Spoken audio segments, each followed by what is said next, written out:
Hello बच्चों, मेरा नाम है दीपिका सिंह और मैं हूं आपकी बायो टीचर फ्रॉम बायो अड्डा।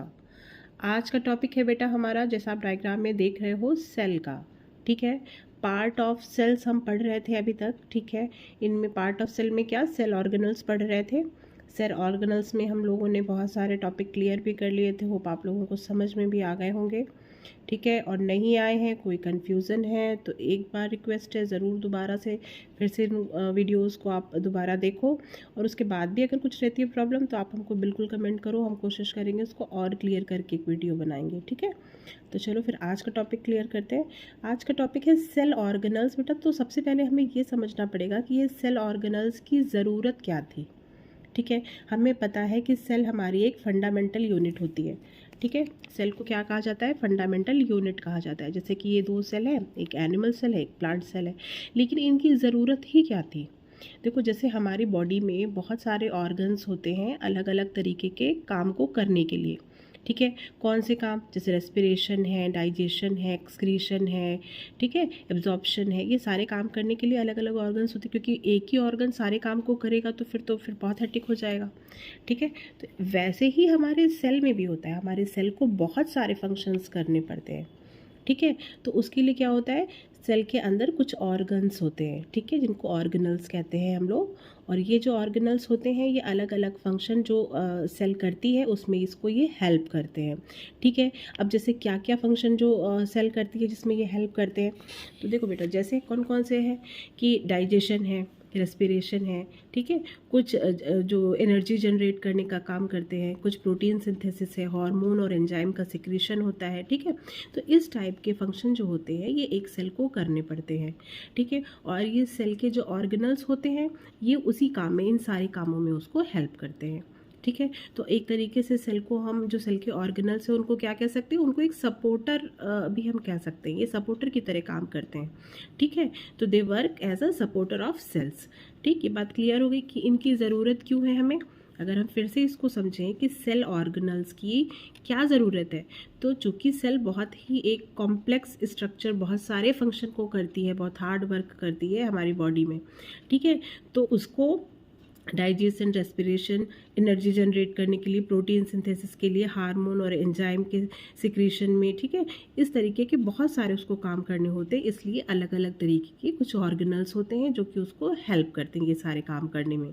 ठीक है, इसलिए इनकी ज़रूरत होती है। ठीक है, अब सेल में बेटा, सेल कई तरीके की हैं, जैसे हमने बताया, एक एनिमल सेल और एक प्लांट सेल, जिसके कंपेरिजन में ही हमें पढ़ना है आगे का।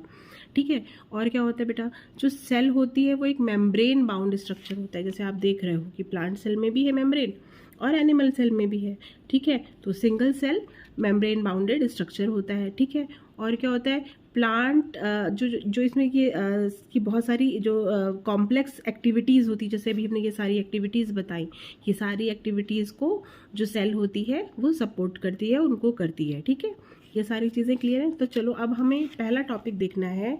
आज हम पढ़ेंगे बेटा वैक्यूल्स के बारे में। ठीक है, वैक्यूल्स क्या होते हैं? वैक्यूल्स जो होते हैं बहुत डिस्टिंग्विश होते हैं, बहुत ही क्लियरली विजिबल होते हैं। अगर आप माइक्रोस्कोप के अंदर एनिमल या प्लांट सेल को देखेंगे तो ये बहुत ही क्लियर आपको दिखाई देंगे। ठीक है, एनिमल सेल में ये छोटे होते हैं और प्लांट सेल में ये काफ़ी बड़े साइज़ में होते हैं। ठीक है, और इनका काम क्या होता है?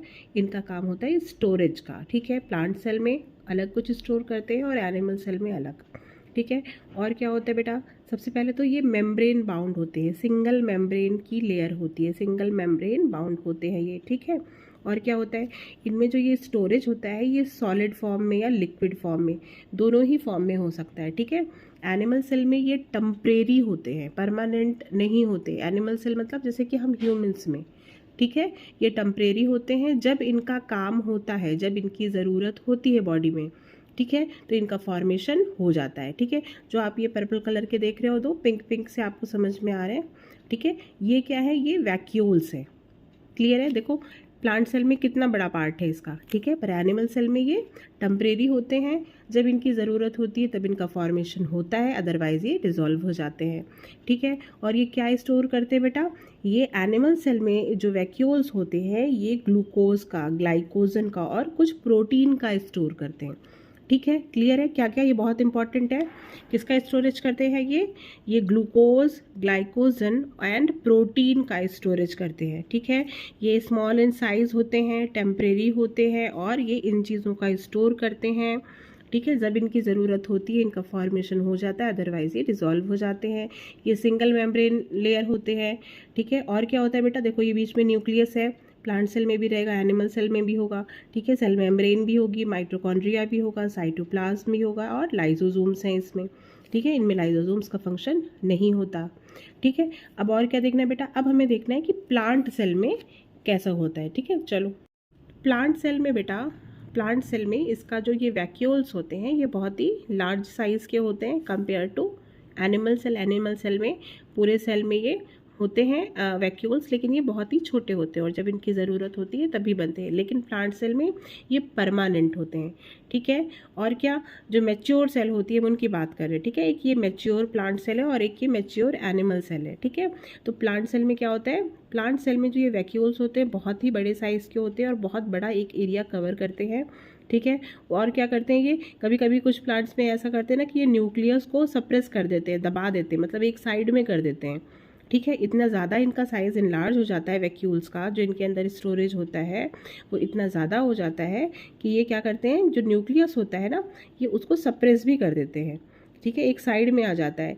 ये किसी किसी प्लांट सेल में 50 to 90% जो एरिया होता है सेल का वो कवर कर लेता है केवल वो वैक्यूल। ठीक है, और क्या बेटा, सेल मेम्ब्रेन इसमें भी होगी। ठीक है, सिंगल सेल मेम्ब्रेन स्ट्रक्चर है।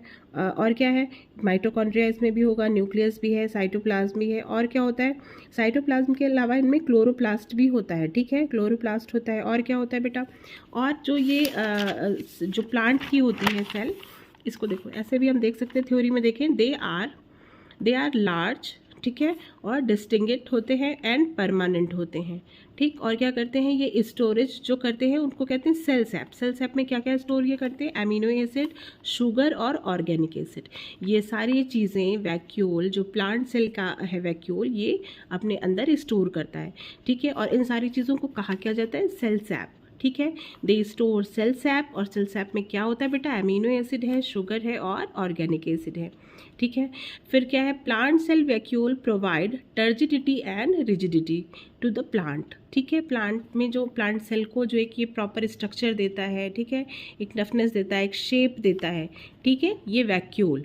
ठीक, और क्या है, central vacuole of some plant में occupied 50 to 90% of cell volume. अभी हमने आपको ये बताया कि कुछ प्लांट्स में ऐसे होता है कि जो ये वैक्यूल्स होते हैं वो 50 to 90% एरिया कवर कर लेते हैं, मतलब इतना ज़्यादा इनका साइज़ जो होता है वो इंक्रीज़ हो जाता है कि ये 50 to 90% पूरा एरिया कवर कर लेते हैं और बाकी सारे एरिया में जो 10% बचता है उसमें सारे बाकी ऑर्गेनल्स होते हैं।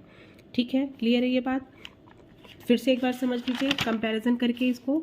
देखिए क्या क्या है बेटा, जो ये सेल मेम्ब्रेन है ये दोनों में होगी। ठीक है, वैक्यूल जो एनिमल सेल में होते हैं वो बहुत ही छोटे होते हैं और टेम्परेरी होते हैं, जब ज़रूरत होती है फॉर्मेशन होता है, जब ज़रूरत नहीं होती है ये डिसॉल्व हो जाते हैं। और क्या होता है बेटा, इनमें जो ये वैक्यूल्स होते हैं इनमें अलग अलग तरीके के स्टोरेज होते हैं, चाहे वो सॉलिड का हो और चाहे वो लिक्विड स्टोरेज हो। ठीक है, जैसी ज़रूरत होती है उस तरीके का स्टोरेज इनके अंदर होता है। क्या क्या स्टोर होता है, एनिमल सेल में ग्लूकोज है, ग्लाइकोजन है और प्रोटीन का स्टोरेज होता है। और प्लांट सेल में किन चीज़ों का होता है बेटा, प्लांट सेल में होता है हमारा अमीनो एसिड, शुगर। ठीक है, अमीनो एसिड, शुगर और क्या, ऑर्गेनिक एसिड्स, इनका स्टोरेज इस प्लांट सेल में होता है। ये प्लांट को टर्जिडिटी और रिजिडिटी प्रोवाइड करते हैं। ठीक है, ये क्या होते हैं, ये लार्ज होते हैं साइज़ में। ठीक है, डिस्टिंग्विश्ड होते हैं और परमानेंट भी होते हैं, अलग से दिखाई देते हैं, इसलिए इसको ये डिस्टिंग्विश कहा जा रहा है कि ये दूर से ही आप जब माइक्रोस्कोप में देखोगे तो बहुत ही क्लियरली विजिबल हो जाते हैं। ठीक है, ये परमानेंट होते हैं, ये कभी भी जाते नहीं हैं और पूरे जो प्लांट की लाइफ साइकिल होती है ये उसमें प्रेजेंट ही रहते हैं। ठीक है, और क्या करते हैं, ये जो सेंट्रल वैक्यूल्स होते हैं वो 50 to 90% सम प्लांट्स में एरिया ऑक्यूपाई कर लेते हैं। ठीक है, डायग्राम आप देख लो अच्छे से, बहुत इजी है, जल्दी से बना लोगे। ठीक है, और आज का टॉपिक इतने पर ही ख़त्म कर रहे हैं। अगर कोई प्रॉब्लम हो तो बिल्कुल आप कमेंट करना। ठीक है, और अगर वीडियो पसंद आया है तो लाइक, सब्सक्राइब और शेयर भी करना, जिससे बाकी फ्रेंड्स को भी ये नॉलेज जल्दी से जल्दी पहुंच सके और शेयर हो सके। Thank you.